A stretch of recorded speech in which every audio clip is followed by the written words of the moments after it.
चाहिए आप सबकी तरफ से।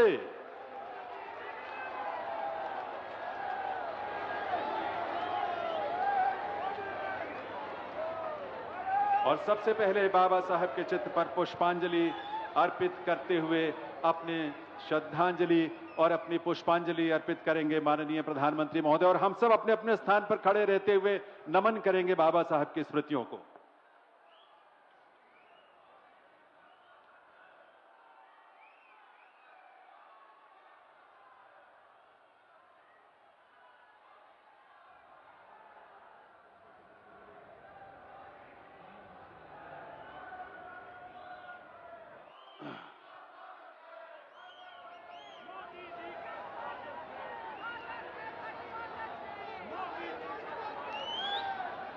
आप सभी से निवेदन है, आप सभी अपना अपना स्थान ग्रहण करें। देवियों सज्जनों, नमस्कार। भारत सरकार के सड़क परिवहन और राजमार्ग मंत्रालय की ओर से आप सभी का स्वागत, अभिनंदन है।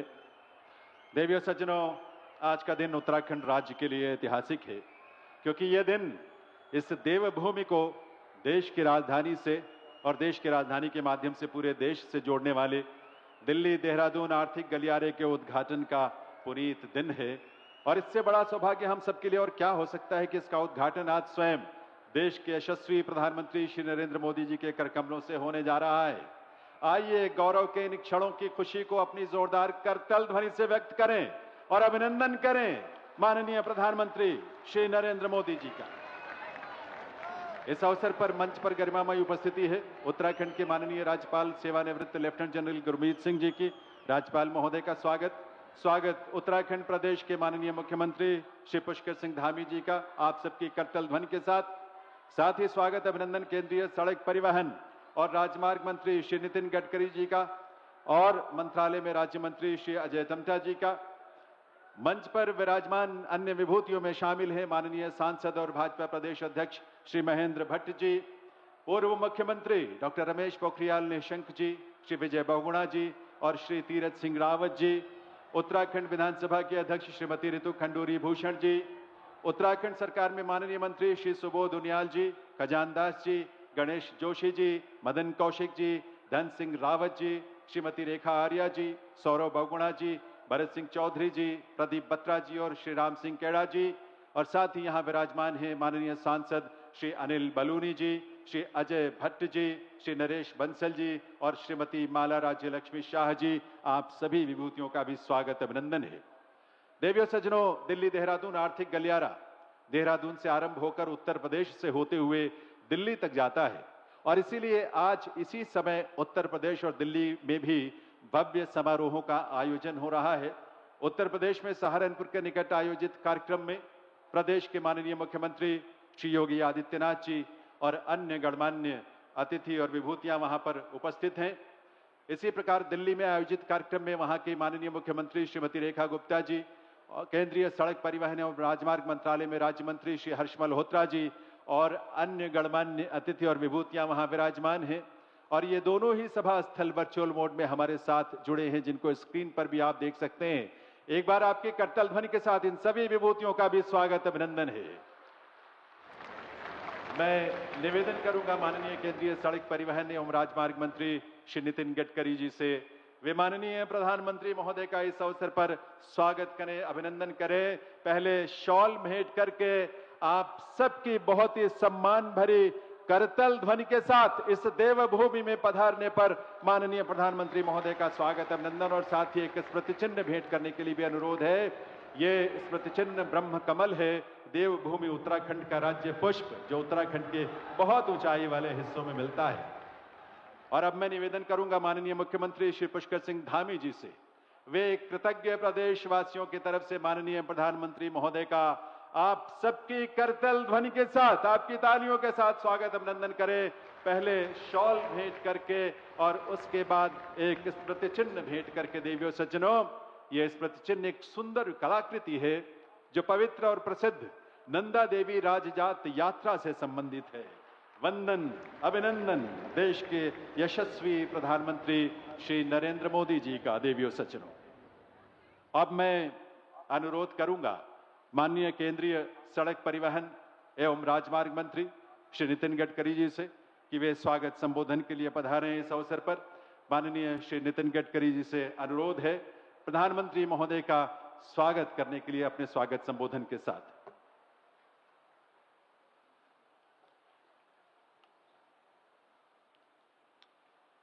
हमारे देश के लोकप्रिय प्रधानमंत्री आदरणीय नरेंद्र मोदी जी,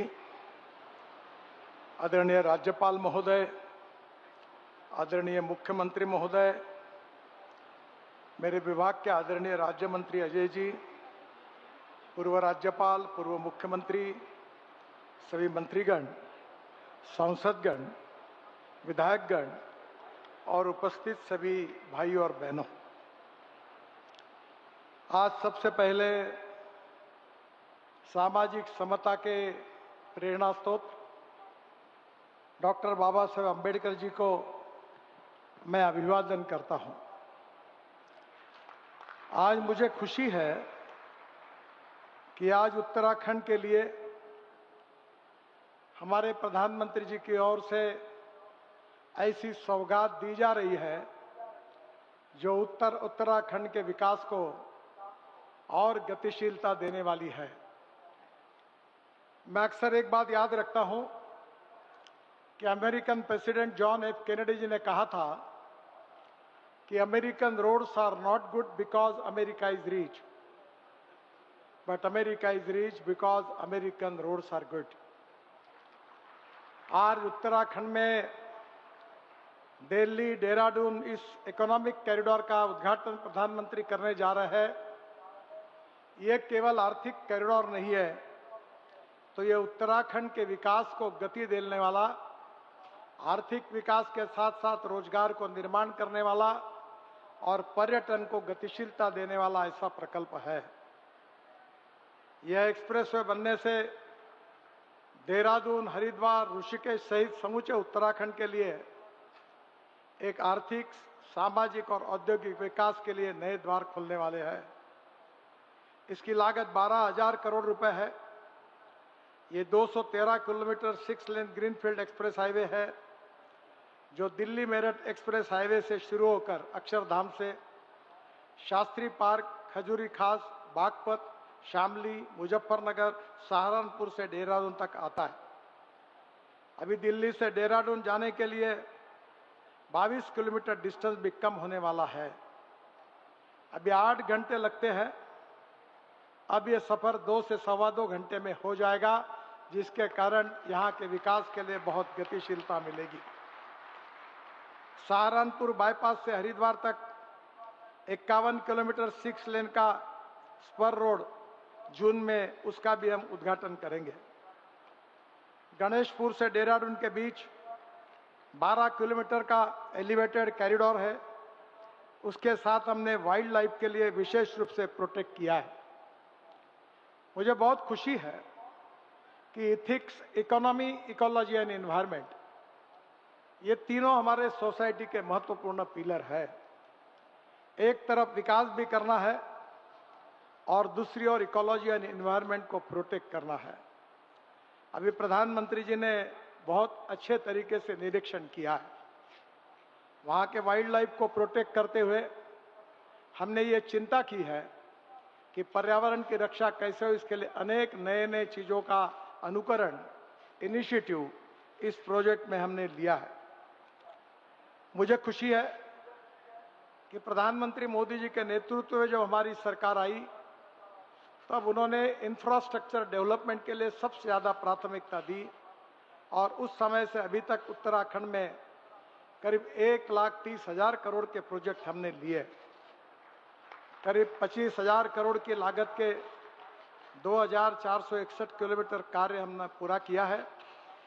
जो प्रोजेक्ट चल रहे हैं वो 35,000 करोड़ के हैं और आने वाले जो प्रोजेक्ट है वो करीब 80,000 करोड़ के प्रोजेक्ट लगातार डीपीआर और पाइपलाइन में है। मुझे बहुत खुशी है कि 1650 करोड़ की लागत से कोटा साहिब से देहरादून होकर बल्लभपुर तक 4 लेन मार्ग मई 2026 में शुरू हो जाएगा। हिमाचल प्रदेश और उत्तराखंड के धार्मिक स्थलों के बीच अच्छी कनेक्टिविटी हो जाएगी। 1600 करोड़ की लागत से हरिद्वार में 4 लेन ग्रीनफील्ड बाईपास फेज 1 अक्टूबर 2026 तक पूरा हो जाएगा, जिससे दिल्ली से हरिद्वार तथा ऋषिकेश जाने में ट्रैफिक जाम की समस्या हल होगी। 1100 करोड़ की लागत से ऋषिकेश बाईपास बहुत महत्वपूर्ण है। अभी मार्च में उसको सैंक्शन हुआ है, हमारे प्रधानमंत्री जी ने कैबिनेट में उसको अप्रूवल दिया है और अगस्त तक इसका काम भी शुरू हो जाएगा। करीब 1050 करोड़ की लागत से 21 किलोमीटर लंबा रुद्रपुर में 4 लेन बाईपास अक्टूबर 2026 में पूरा हो जाएगा। 936 करोड़ की लागत से 15 किलोमीटर लंबा काशीपुर से 4 लेन बाईपास दिसंबर 2026 में पूरा होगा। 716 करोड़ की लागत से 12 किलोमीटर लंबा देहरादून से झाझरा होकर आशारोडी तक 4 लेन एलिवेटेड रोड का हम निर्माण कर रहे हैं और जो अप्रैल 2027 में पूरा हो जाएगा। 745 करोड़ की लागत से 20 किलोमीटर लंबा भलियावाली जौलीघाट से ऋषिकेश तक 4 लेन मार्ग भी अप्रैल 2028 तक पूरा होगा। 630 करोड़ की लागत से 60 किलोमीटर लंबा जोशीमठ से मलारी तक 2 लेन मार्ग दिसंबर 2026 में पूरा हो जाएगा। मुझे खुशी है कि आने वाले समय में जो प्रोजेक्ट इस राज्य में शुरू होने वाले हैं वो ये राज्य की तस्वीर निश्चित रूप से बदलने वाले हैं। 1700 करोड़ की लागत से देहरादून से 4 लेन बाईपास जो मई 2026 तक उसका डीपीआर होकर हम काम शुरू करेंगे। दिल्ली से देहरादून एक्सप्रेसवे को देहरादून मसूरी को लिए हमने नई अलाइनमेंट के साथ चयन किया है और जिसके कारण शहर के अंदर का ट्रैफिक आज काफी जाम से आप ग्रस्त है, उसमें निश्चित रूप से कमी आएगी। 2300 करोड़ की लागत से हरिद्वार में 4 लेन ग्रीनफील्ड बाईपास फेज 2 2026 तक उसका काम हम शुरू करेंगे। इस बाईपास के हिस्से में बनते से हरिद्वार का रिंग रोड भी बन जाएगा, जो बहुत ही आवश्यक है। आदरणीय मुख्यमंत्री जी ने हरिद्वार के रिंग रोड, ऋषिकेश और देहरादून के बारे में बार बार फॉलोअप किया है। ये सब प्रोजेक्ट का मार्ग अब पूरी तरह क्लियर हुआ है। 800 करोड़ की लागत से देहरादून से मसूरी तक 2 लेन पेव शोल्डर मार्ग, इसका डीपीआर बन रहा है, अगस्त में उसको हम शुरू करने की कोशिश करेंगे। 800 करोड़ की लागत से श्रीनगर में 2 लेन बाईपास का भी डीपीआर बन रहा है, जल्दी उसको हम शुरू करेंगे। मुझे बहुत खुशी है कि मानस सरोवर के लिए हमारी बहुत श्रद्धा है। आज हमको नेपाल में, चीन में वहां जाकर वहां जाना पड़ता है और आदरणीय प्रधानमंत्री जी के नेतृत्व में हमने एक आह्वानात्मक काम को अपने हाथ में लिया है। बहुत कठिनाइयां है। 5200 करोड़ रुपए के लागत से टनकपुर पिथौरागढ़ होकर विपुलेख तक मार्ग बनाया जा रहा है। 370 में से करीब 200 किलोमीटर पूरे हुए हैं और 129 किलोमीटर का काम काफ़ी अड़चने हैं। उसके बाद भी हम उसको आने वाले साल भर में पूरा करने की कोशिश करेंगे। सबसे महत्वपूर्ण है 4 धाम यात्रा। 12,000 करोड़ की लागत से 825 किलोमीटर की परियोजना में 640 किलोमीटर का काम पूरा हुआ है।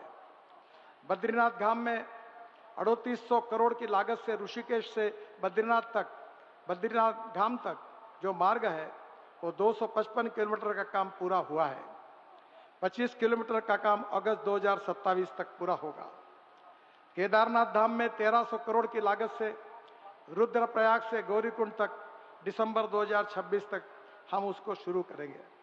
इसके साथ साथ गंगोत्री धाम जो है 3000 करोड़ की लागत से ऋषिकेश से धरासू होकर गंगोत्री तक का मार्ग 142 किलोमीटर का काम पूरा हुआ है और बाकी 100 किलोमीटर का काम चरणबद्ध तरीके से हो रहा है। जल्दी उसको पूरा करने की हमारी कोशिश है। यमुनोत्री धाम में 2500 करोड़ की लागत से धरासू से यमुनोत्री तक मार्ग जो 46 किलोमीटर काम पूरा हुआ है और 30 किलोमीटर का काम अप्रैल 2028 तक हम पूरा करेंगे। सबसे गंभीर समस्या थी जिसके कारण आप सबको भी चिंता थी, हमको भी चिंता थी, लैंडस्लाइड की। हमने जागतिक स्तर पर स्विट्जरलैंड की इंस्टीट्यूट के साथ, यहाँ की एक्सपर्ट के साथ अध्ययन किया और मुझे खुशी है कि ये लैंडस्लाइड्स और घसान, इसके कारण जो कई मार्ग बंद हो जाते हैं उसके लिए हमने एक योजनाएं तैयार की। साइंटिफिक अप्रोच के साथ टेक्नोलॉजी का उपयोग करके 4,300 करोड़ रुपए की लागत से 296 कामों को हमने मंजूरी दी है। और मुझे आज खुशी है कि करीब 907 करोड़ की लागत से ऐसे जो ब्लैक स्पॉट थे लैंडस्लाइड्स के, हमने उसके काम पूरे किए हैं। 5,800 करोड़ की लागत से और 194 काम का डीपीआर बन रहा है और हम प्रायोरिटी पर इस काम को हम पूरा करेंगे। और एक खुशी की बात है जिसके लिए प्रधानमंत्री जी ने विशेष रूप से हमको आग्रह किया था कि हमको केदारनाथ धाम जाने के लिए 8 से 9 घंटे लगते हैं, पर सोनप्रयाग से केदारनाथ तक करीब 4,000 करोड़ की लागत से 12.9 किलोमीटर रोपवे बनाने का काम मंजूर हुआ है, अवार्ड हो गया है। और अब ये प्रवास केवल आधा घंटे में हो जाएगा ताकि केदारनाथ की यात्रा बहुत ही सुलभ रीति से हो जाएगी। दूसरी, गोविंद घाट से हेमकुंड साहिब, सिख समाज की पवित्र स्थल हेमकुंड साहिब से 2,730 करोड़ की लागत से 12.4 किलोमीटर रोपवे बनाया जा रहा है। मुझे विश्वास है कि 14 लाख श्रद्धालु यहाँ से जा पाएंगे और जिसके लिए मैं आपको बहुत बहुत शुभकामनाएं देता हूँ। इसके साथ और भी रोपवे के अनेक प्रोजेक्ट हैं। मैं आपको विशेष रूप से विश्वास देना चाहता हूं कि आदरणीय प्रधानमंत्री जी के नेतृत्व में ये देवभूमि उत्तराखंड ये प्रगतिशील, समृद्ध, संपन्न बने। और इसके लिए आवश्यकता है इंफ्रास्ट्रक्चर की, water, power, transport and communication. अच्छे इंफ्रास्ट्रक्चर के बिना राज्य की, देश की प्रगति नहीं हो सकती। और इसलिए अनेक टनल हम बना रहे हैं। अनेक जगह पर रोड के बजाय टनल का अब बनाने की योजना हमने हाथ में ली है ताकि लैंडस्लाइड्स के कारण कोई धोखा न हो। हम बेस्ट से बेस्ट टेक्नोलॉजी का उपयोग भी कर रहे हैं। मैं आप सबको विश्वास दिलाना चाहता हूं कि प्रधानमंत्री जी के नेतृत्व में उत्तराखंड की भवितव्य को हम निश्चित रूप से बदलेंगे। और ये जो इंफ्रास्ट्रक्चर अच्छा होगा, इससे पर्यटन का सबसे ज्यादा फायदा होगा। और पर्यटन क्षेत्र ऐसा है कि जिसमें 49% कैपिटल इन्वेस्टमेंट रोजगार निर्माण के लिए होती है, जो उत्तराखंड के युवाओं को रोजगार मिलेगा और यही एक प्रकार से हम सबका सपना पूरा होगा।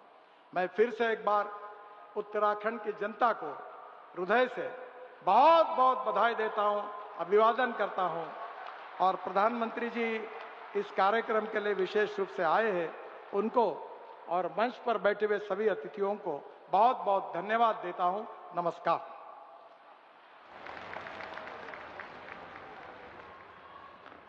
बहुत बहुत आभार माननीय केंद्रीय सड़क परिवहन एवं राजमार्ग मंत्री श्री नितिन गडकरी जी का। अब मैं आमंत्रित करूंगा माननीय मुख्यमंत्री उत्तराखंड श्री पुष्कर सिंह धामी जी को इस ऐतिहासिक अवसर पर उनके संबोधन के लिए। माननीय मुख्यमंत्री महोदय।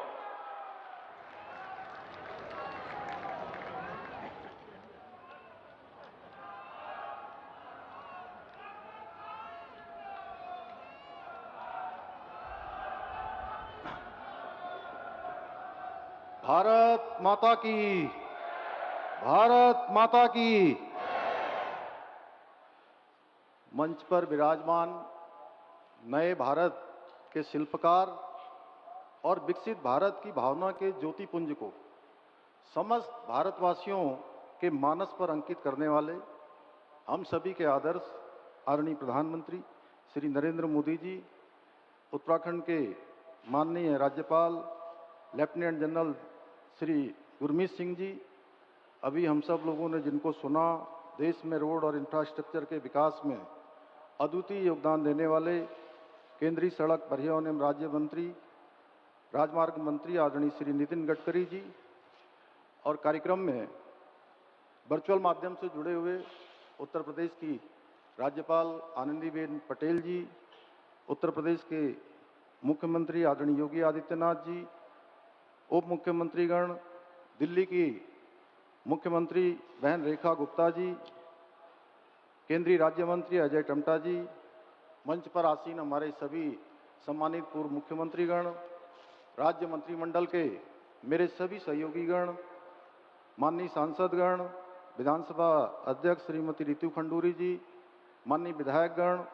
भारतीय जनता पार्टी के प्रदेश अध्यक्ष और राज्यसभा के सांसद आदरणीय महेंद्र भट्ट जी एवं आदरणीय प्रधानमंत्री जी को सुनने के लिए इतनी भारी संख्या में उपस्थित सभी माताओं, बहनों, वरिष्ठजनों एवं युवाओं का मैं आज इस ऐतिहासिक कार्यक्रम में आप सबका हृदय से स्वागत करता हूं, आप सबका अभिनंदन करता हूं।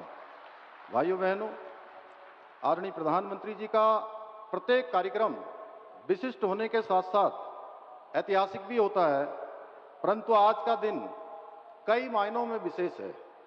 आज जहां आज उत्तराखंड के विकास की लाइफलाइन, देश की लाइफलाइन के साथ दिल्ली देहरादून इकोनॉमिक कॉरिडोर के रूप में जुड़ रही है, वहीं आज देश में सामाजिक सौहार्द एवं समरसता को मजबूत करने के लिए वंचित वर्ग को समाज की मुख्य धारा में जोड़ने वाले महापुरुष भारत रत्न बाबा साहब डॉक्टर भीमराव अंबेडकर जी की जन्म जयंती है। मैं संविधान निर्माता डॉक्टर बाबा साहब भीमराव अंबेडकर जी की इस जयंती के अवसर पर उनको अपनी भावांजलि अर्पित करता हूं।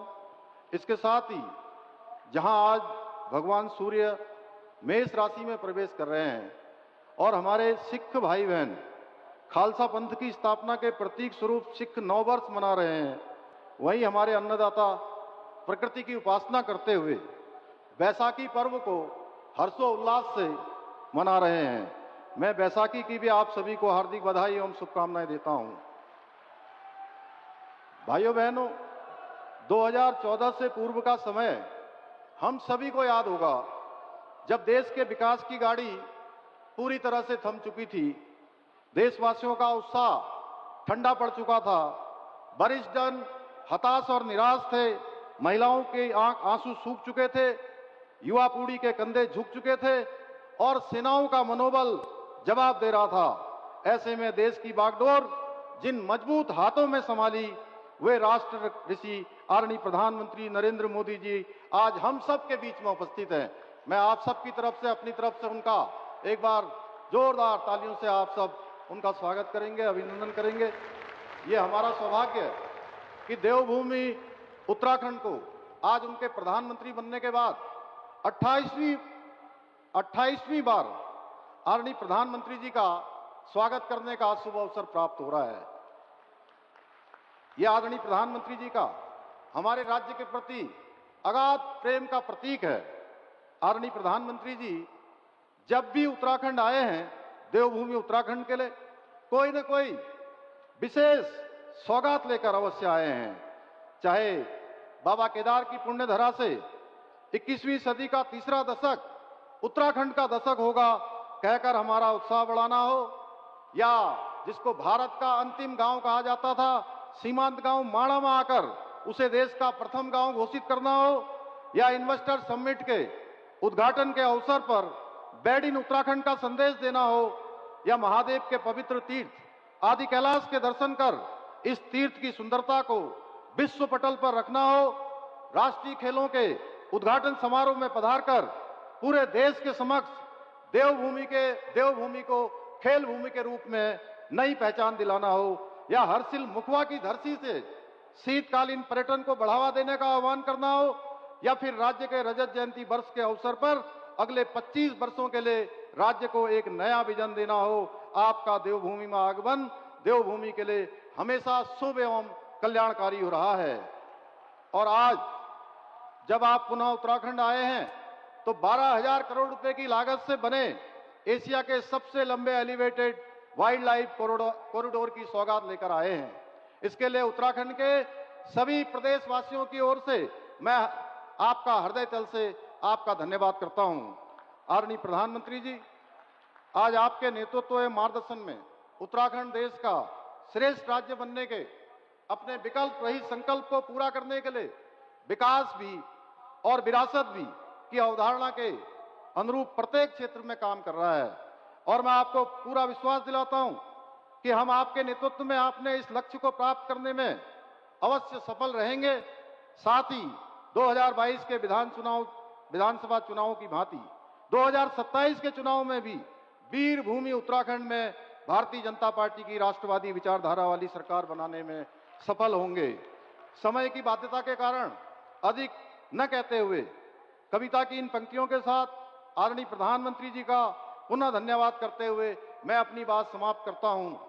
अब रफ्ता रफ्ता नहीं, पूरी रफ्तार के साथ आगे बढ़ रहा है भारत। अब नक्सलवाद, उग्रवाद और आतंकवाद से जीत रहा है भारत। अब अर्थव्यवस्था, महिला सशक्तिकरण, स्वरोजगार के साथ साथ नवाचार में भी कीर्तिमान बना रहा है भारत। अब दुश्मन के घर में घुसकर सिंदूर का बदला ले रहा है भारत। अब अंतरिक्ष में उपग्रह के साथ साथ मिसाइल भी छोड़ रहा है भारत। और उत्तराखंड को विश्व की पर्यटन राजधानी बनाकर अपनी विरासत भी संभाल रहा है भारत। अब महिलाओं को उनके अधिकार देने के लिए नारी शक्ति बंधन अधिनियम लागू कर रहा है भारत। और अब बिहार के बाद बंगाल में भी गुंडा राज खत्म करने के लिए तैयार है। मोदी जी के नेतृत्व में नया भारत, मोदी जी के नेतृत्व में नया भारत। बहुत बहुत धन्यवाद।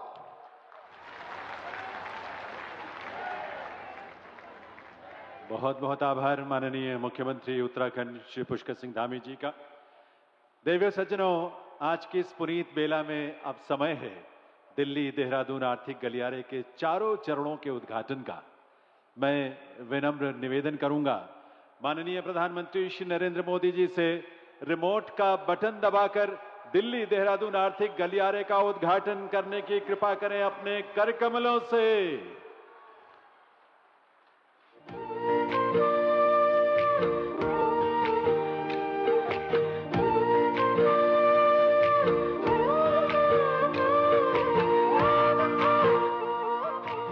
हमारे माननीय प्रधानमंत्री श्री नरेंद्र मोदी जी की विजनरी लीडरशिप में सड़क, rail, air connectivity, waterways connectivity सहित बड़े बड़े इंफ्रास्ट्रक्चर निर्माण और राष्ट्र निर्माण का जो कार्य हो रहा है, इसका बहुत लाभ दिल्ली, उत्तर प्रदेश और उत्तराखंड के लोगों को भी मिला है। बेहतर कनेक्टिविटी का उत्तराखंड के विकास से गहरा नाता है। इसलिए आज राज्य में 2 लाख करोड़ रुपए से अधिक की परियोजनाओं पर काम चल रहा है। ये परियोजनाएं उत्तराखंड में विकास को नई गति दे रही हैं। तेज और समग्र विकास की इसी श्रृंखला में आज का दिन ऐतिहासिक है, जब माननीय प्रधानमंत्री जी लगभग 12,000 करोड़ रुपए की लागत से बने 213 किलोमीटर लंबे 6 lane Delhi Dehradun access controlled economic corridor का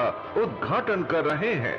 इस एक्सप्रेसवे से देश की राजधानी दिल्ली और देहरादून के बीच का सफर 6 घंटे से घटकर मात्र 2.5 घंटे हो जाएगा। इससे जहां उत्तर पूर्वी दिल्ली को जाम से राहत मिलेगी, वहीं ISBT रिंग रोड एवं दिल्ली मेरठ देहरादून मार्ग पर ट्रैफिक दबाव भी घटेगा। जाम मुक्त दिल्ली के लिए ये परियोजना मील का पत्थर साबित होगी। ये कॉरिडोर पूर्वी दिल्ली, बागपत, मुजफ्फरनगर, शामली, सहारनपुर और देहरादून को जोड़ेगा। इसके हरिद्वार स्पर से हरिद्वार ऋषिकेश तक पहुंच बहुत आसान हो जाएगी। इसके कारण अगले साल हरिद्वार में होने वाले कुंभ में देश दुनिया से आने वाले श्रद्धालुओं का आना भी सुगम होगा। दिल्ली देहरादून इकोनॉमिक कॉरिडोर पर बने 10 इंटरचेंज के कारण शामली अंबाला राजमार्ग, मेरठ बागपत राजमार्ग, मेरठ करनाल राजमार्ग और पानीपत शामली मुजफ्फरनगर राजमार्ग से भी सीमलेस कनेक्टिविटी मिलेगी। इस कॉरिडोर में 31 बड़े अंडरपास, 57 छोटे अंडरपास, 3 ROB, 4 बड़े पुल, 41 छोटे पुल, advance traffic management system, 18.6 kilometre elevated corridor और डाट काली देवी मंदिर के लिए एलिवेटेड यू टर्न बनाया गया है। साथ ही यात्रियों की सुविधा के लिए 12 वे साइड अमेनिटीज भी विकसित की जाएंगी। ये कॉरिडोर सस्टेनेबल डेवलपमेंट की भी मिसाल है, क्योंकि वन्य जीव संरक्षण के लिए 370 मीटर सुरंग और 12 kilometre wild life friendly elevated corridor बनाया गया है। इसमें 200 मीटर के हाथी अंडरपास और 8 वन्य जीव अंडरपास हैं। दिल्ली देहरादून इकोनॉमिक कॉरिडोर को प्रस्तावित शामली गोरखपुर राष्ट्रीय राजमार्ग से भी जोड़ा जाएगा, ताकि पश्चिमी उत्तर प्रदेश के बागपत, शामली और मुजफ्फरनगर को पूर्वी उत्तर प्रदेश के गोरखपुर, कुशीनगर तक सीधी कनेक्टिविटी प्राप्त हो। दिल्ली देहरादून इकोनॉमिक कॉरिडोर से 4 धाम यात्रा और सुरक्षित होगी। कृषि और औद्योगिक उत्पादों को तेज और बेहतर लॉजिस्टिक सपोर्ट से बड़ी मंडियों तक सीधी पहुंच मिलेगी और रोजगार और स्वरोजगार के नए अवसर बनेंगे। माननीय प्रधानमंत्री जी के मार्गदर्शन में दिल्ली, उत्तर प्रदेश और उत्तराखंड की डबल इंजन सरकार राज्य और देश को अग्रणी आर्थिक वाणिज्यिक केंद्र तथा पर्यटन, तीर्थाटन, योग और आयुर्वेद के वैश्विक हब बनाने की दिशा में ऐसे ही संकल्पबद्ध प्रयास करती रहेगी।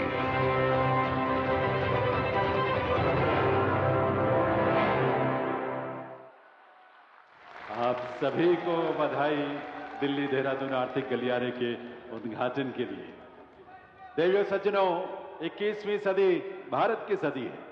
बीते 11-12 वर्षों में देश ने हर क्षेत्र में जो प्रगति की है वो अभूतपूर्व है और अब आने वाले दिनों में पूरा विश्व भारत की एक और अभूतपूर्व पहल का साक्षी बनने वाला है। देश की नारी के सशक्तिकरण के प्रति माननीय प्रधानमंत्री जी की प्रतिबद्धता उनके संकल्पों के अनुरूप आकार लेने वाली है। ऐसे युग पुरुष, विकसित भारत के शिल्पी, मानवीय गरिमा और सामाजिक न्याय की स्थापना करने वाले देश के यशस्वी प्रधानमंत्री माननीय श्री नरेंद्र मोदी जी से अनुरोध है, उनके संबोधन के लिए, उनके मार्गदर्शन के लिए।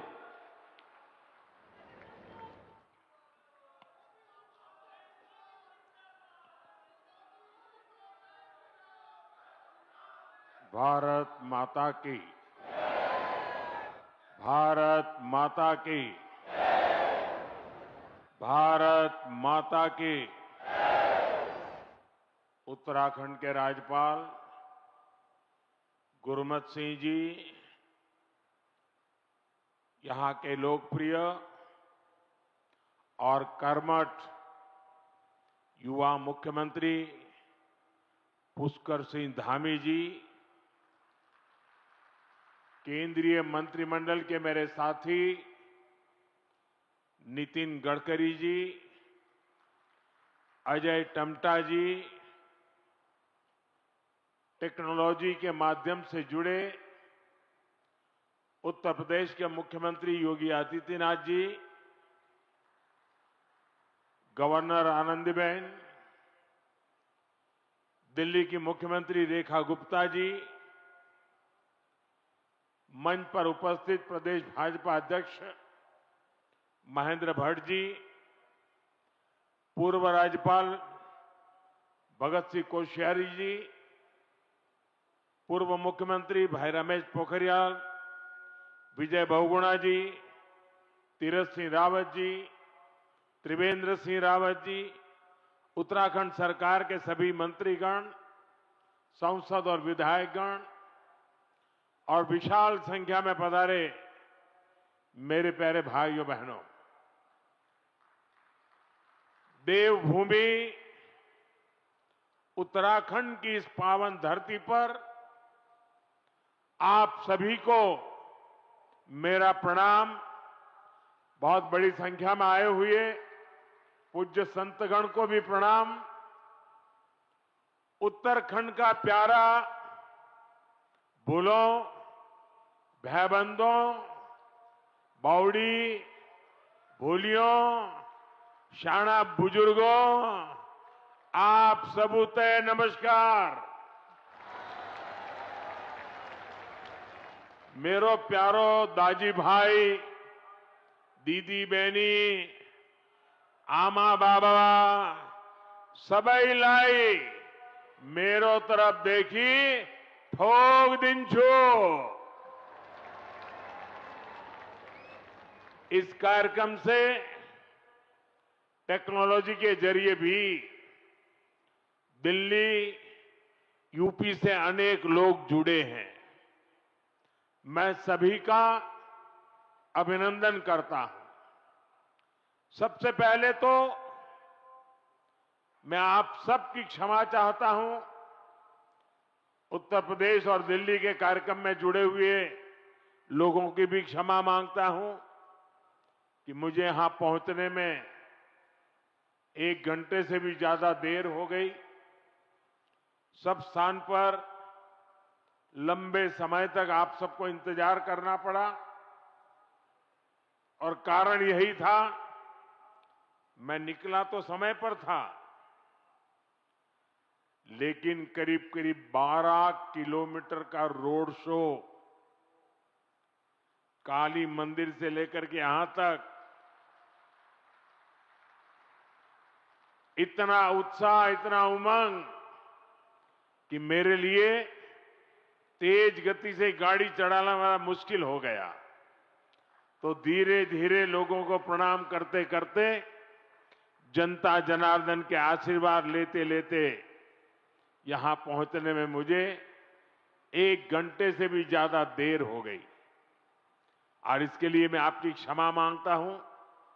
और ऐसी धूप में 12 किलोमीटर ये जन सैलाब, ये उत्तराखंड का प्यार, माताओं बहनों का आशीर्वाद, मैं आज उत्तराखंड से एक नई ऊर्जा लेकर के जाऊंगा, नई प्रेरणा लेकर के जाऊंगा और मैं इसके लिए हर किसी का हृदय से आभार व्यक्त करता हूं।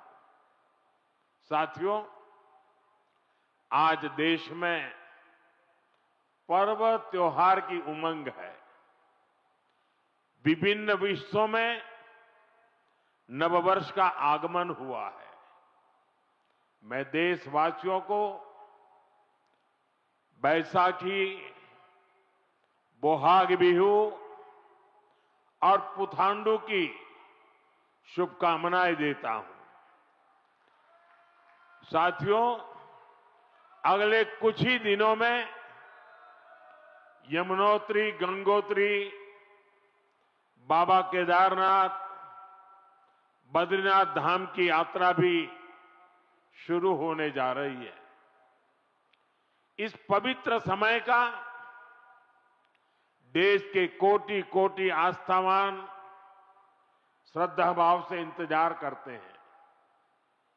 मैं पंच बद्री, पंच केदार, पंच प्रयाग और यहां के आराध्य देवों को श्रद्धापूर्वक प्रणाम करता हूं।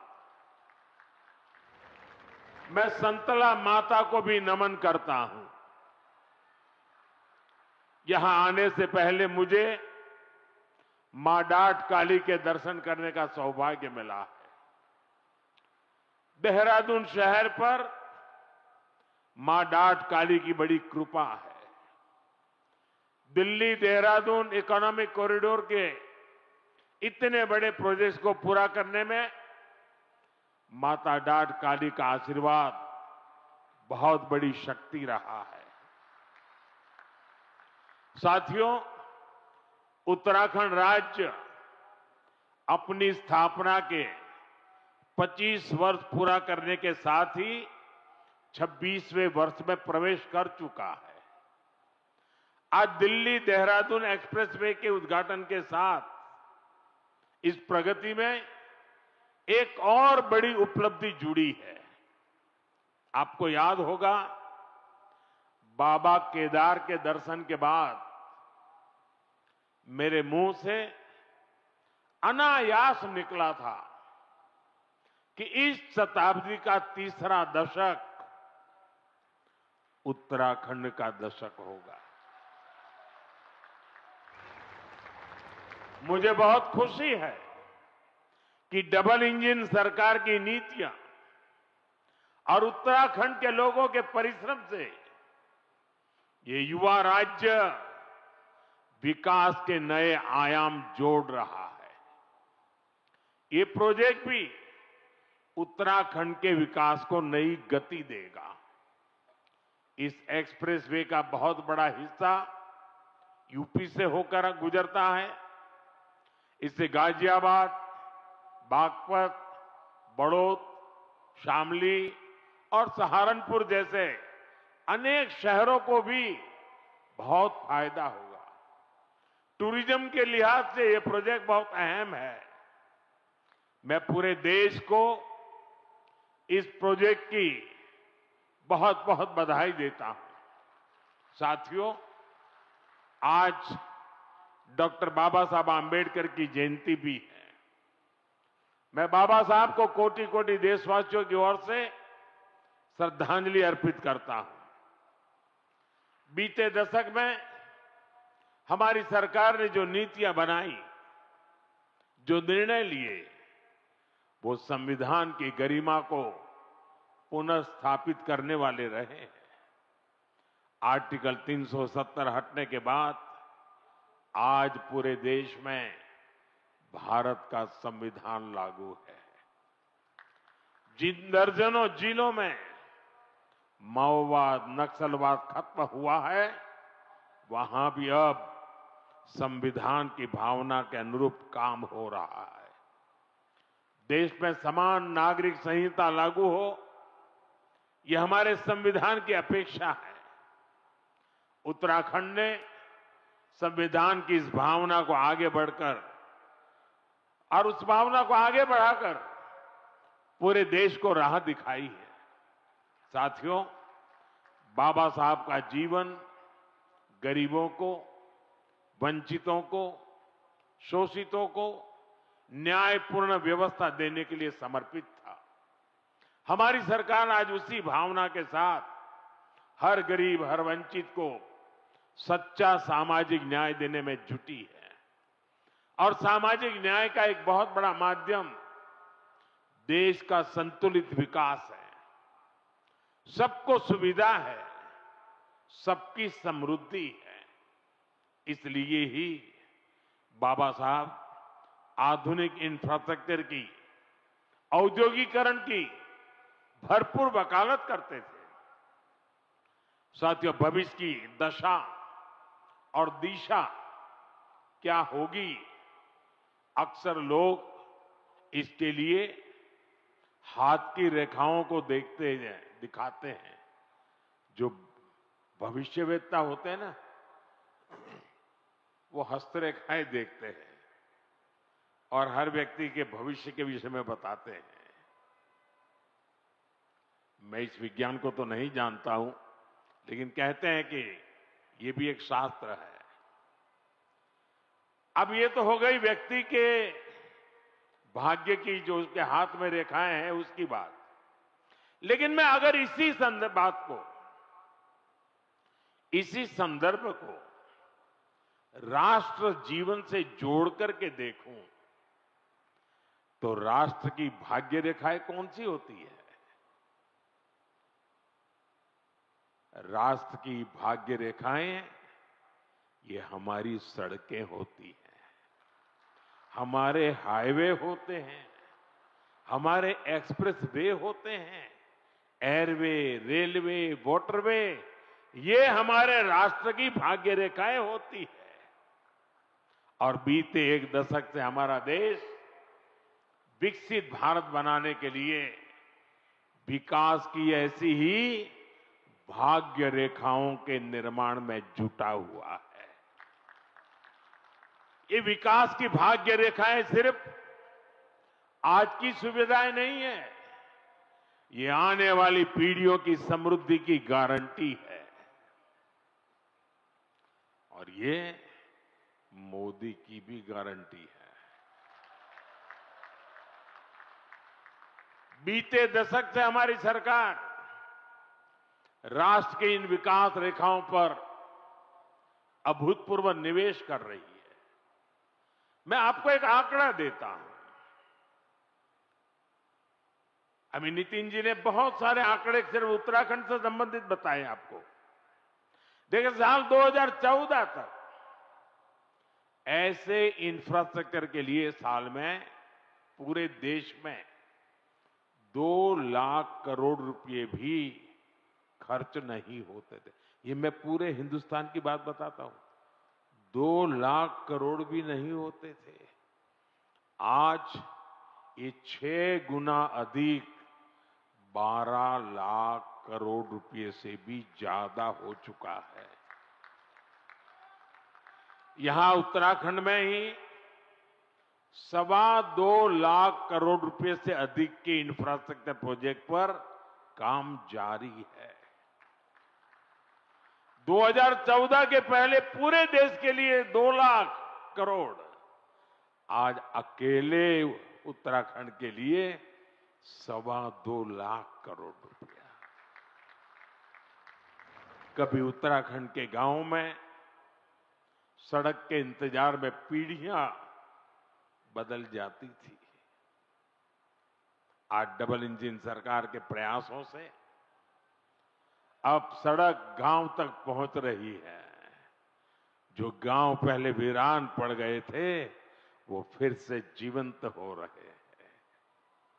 4 धाम महामार्ग परियोजना हो, रेल परियोजनाओं का विस्तार हो, केदारनाथ और हेमकुंड साहिब रोपवे हो, विकास की ये रेखाएं इस क्षेत्र के कोने कोने में जीवन की भी भाग्य रेखाएं बन रही है। साथियों, 21वीं सदी का भारत आज जिस स्पीड और जिस स्केल पर काम कर रहा है उसकी पूरी दुनिया चर्चा कर रही है। मैं आपको उत्तराखंड, पश्चिमी यूपी और दिल्ली का ही उदाहरण देता हूं।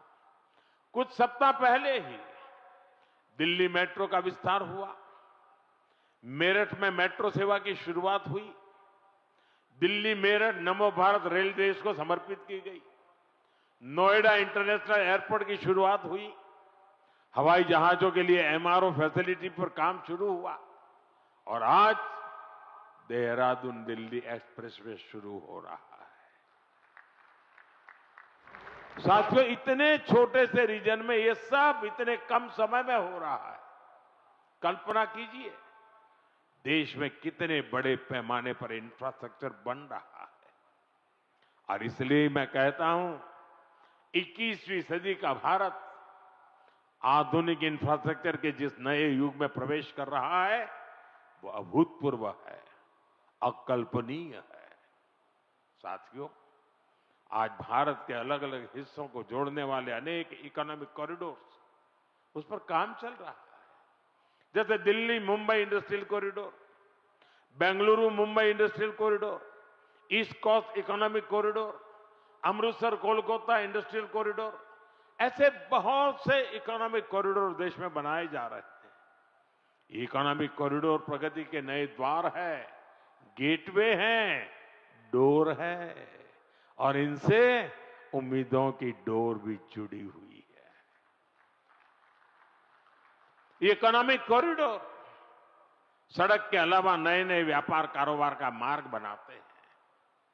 फैक्ट्रियों के लिए, गोदामों के लिए पूरा नेटवर्क, उसका आधार तैयार करते हैं। साथियों, देहरादून दिल्ली इकोनॉमिक कॉरिडोर से भी इस पूरे क्षेत्र का कायाकल्प होने जा रहा है।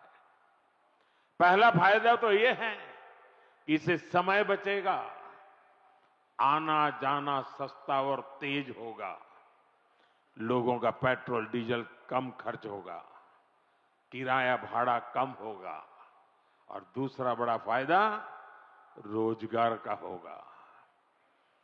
अब इसके निर्माण में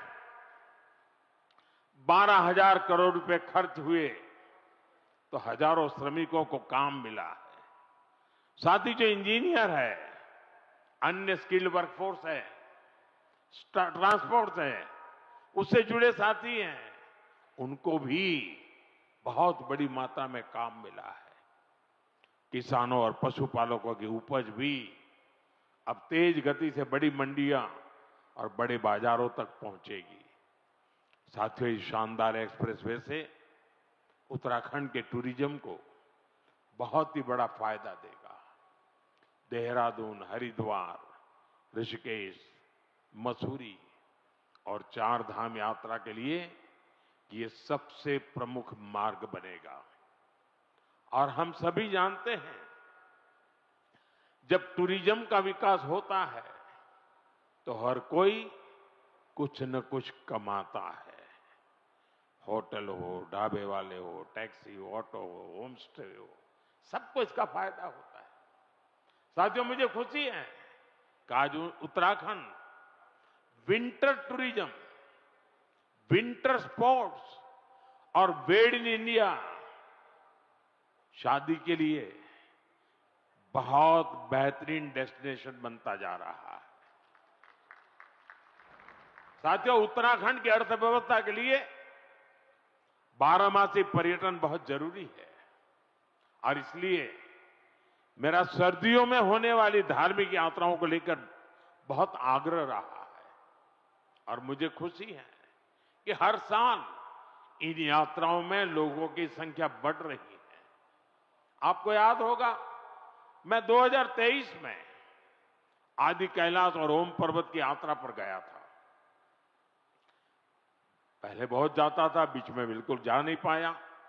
कई वर्षों के बाद मैं गया और मुझे मुख्यमंत्री जी बता रहे थे, गवर्नर साहब बीच में आए, वो भी बता रहे थे कि 2023 में मैं वहां गया और उसके बाद बहुत बड़ी संख्या में श्रद्धालु वहां जा रहे हैं। पहले वहां कुछ 100 लोग ही सर्दियों में यात्रा के लिए जाते थे।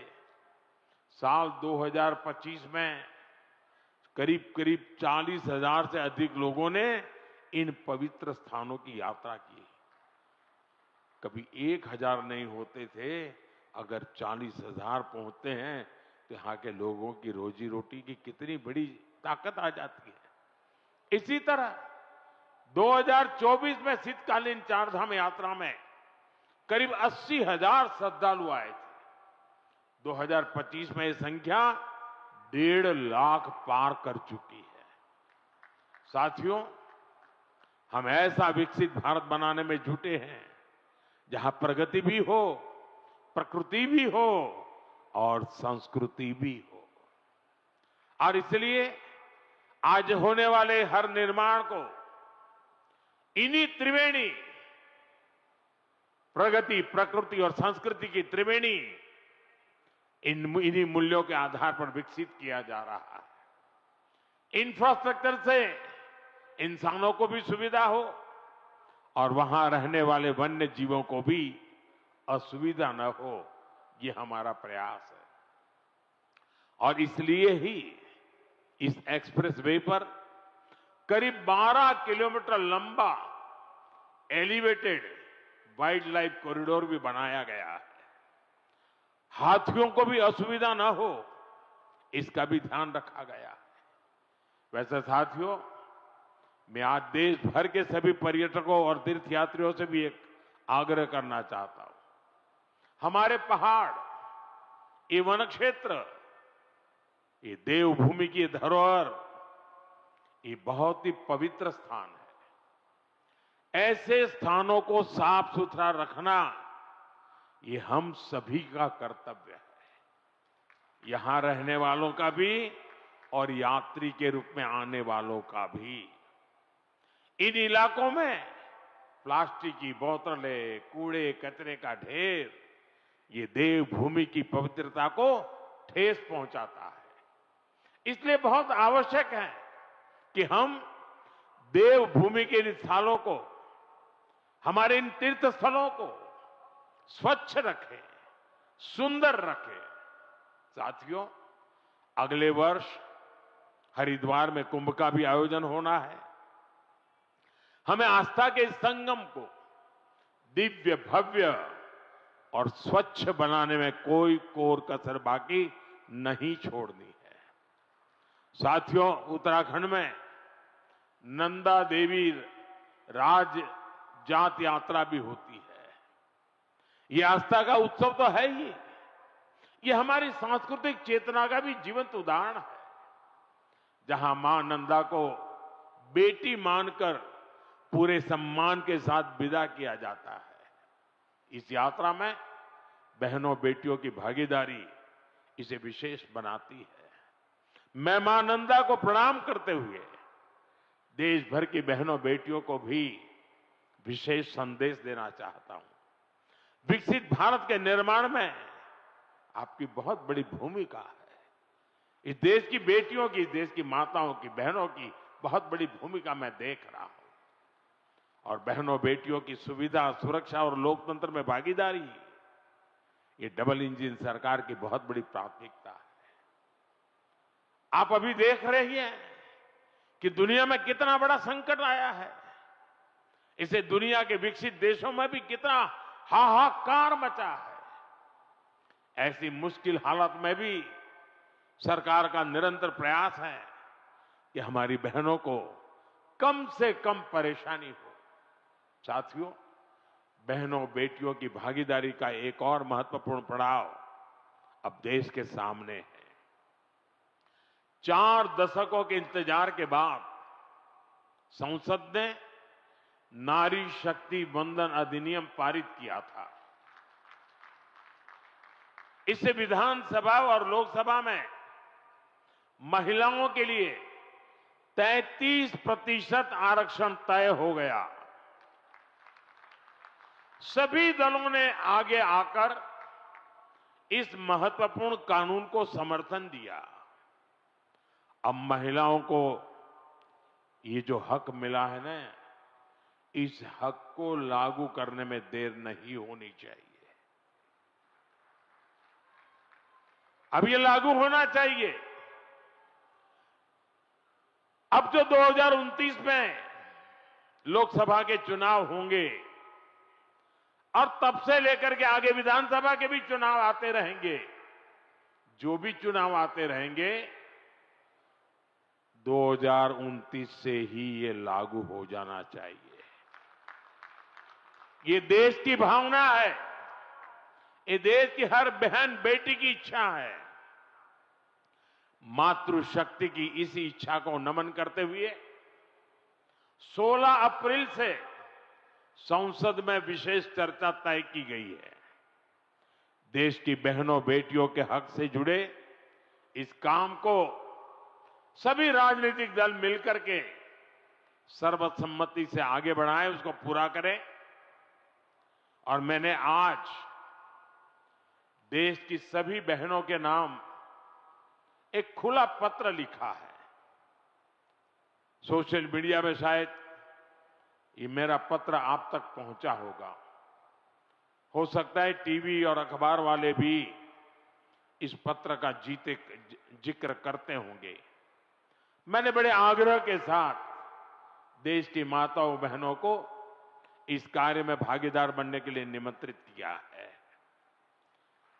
मुझे पक्का विश्वास है कि पत्र मेरे देश की माताएं बहनें जरूर पढ़ेगी,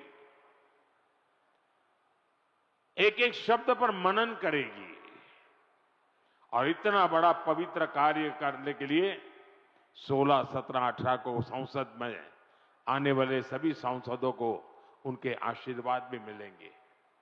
मैं आज देवभूमि से देश के सभी दलों से फिर अपील करूंगा कि नारी शक्ति वंदन अधिनियम में संशोधन का जरूर समर्थन करें। 2029 में हमारे देश की 50% जनसंख्या हमारी माताएं बहनें, हमारी बेटियां, उनको उनका हक हम देके रहे। साथियों, मैं उत्तराखंड आऊं और फौज की बात ना हो तो बात अधूरी ही रहती है। मैं गढ़ी कैंट, ये सभा स्थल, ये उत्तराखंड की महान सैन्य परंपरा का प्रमाण है।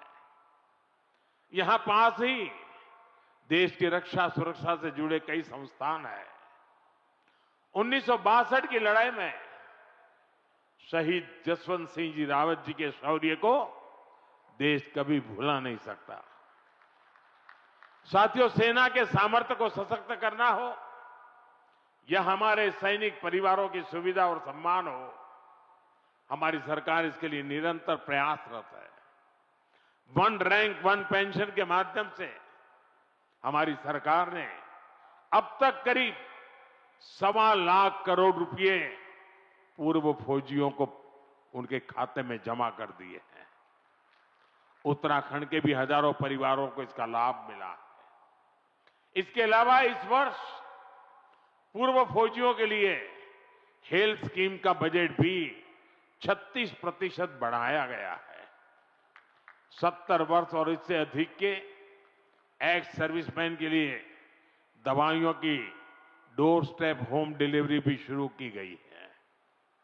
पूर्व फौजियों के बच्चों की एजुकेशन ग्रांट भी डबल की गई है और बेटियों के विवाह के लिए जो सहायता मिलती है उसको भी 50,000 से बढ़ाकर 1 लाख रुपए किया गया है।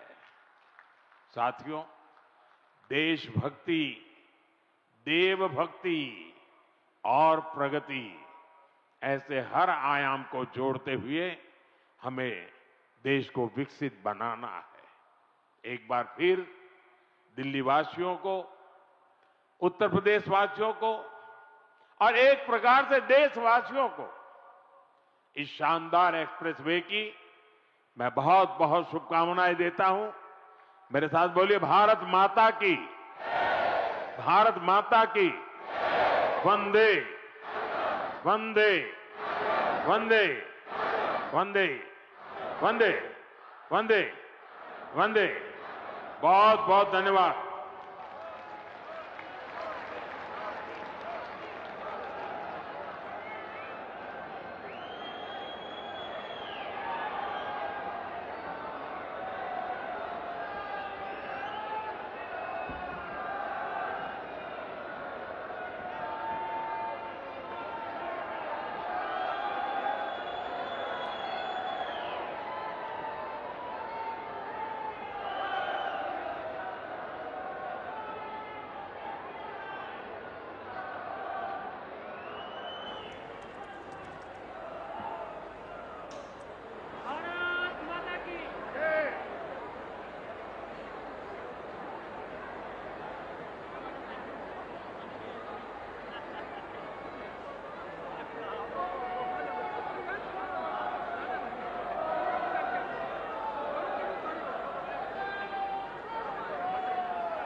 बहुत बहुत आभार माननीय प्रधानमंत्री श्री नरेंद्र मोदी। तो दिल्ली, उत्तराखंड, उत्तर प्रदेश के लिए आज का ऐतिहासिक दिन। 12,000 करोड़ रुपए की दिल्ली देहरादून इकोनॉमिक कॉरिडोर राष्ट्र को समर्पित कर दी गई है और प्रधानमंत्री ने इतनी बड़ी परियोजना के लिए संपूर्ण राष्ट्र का अभिवादन किया, आह्वान किया।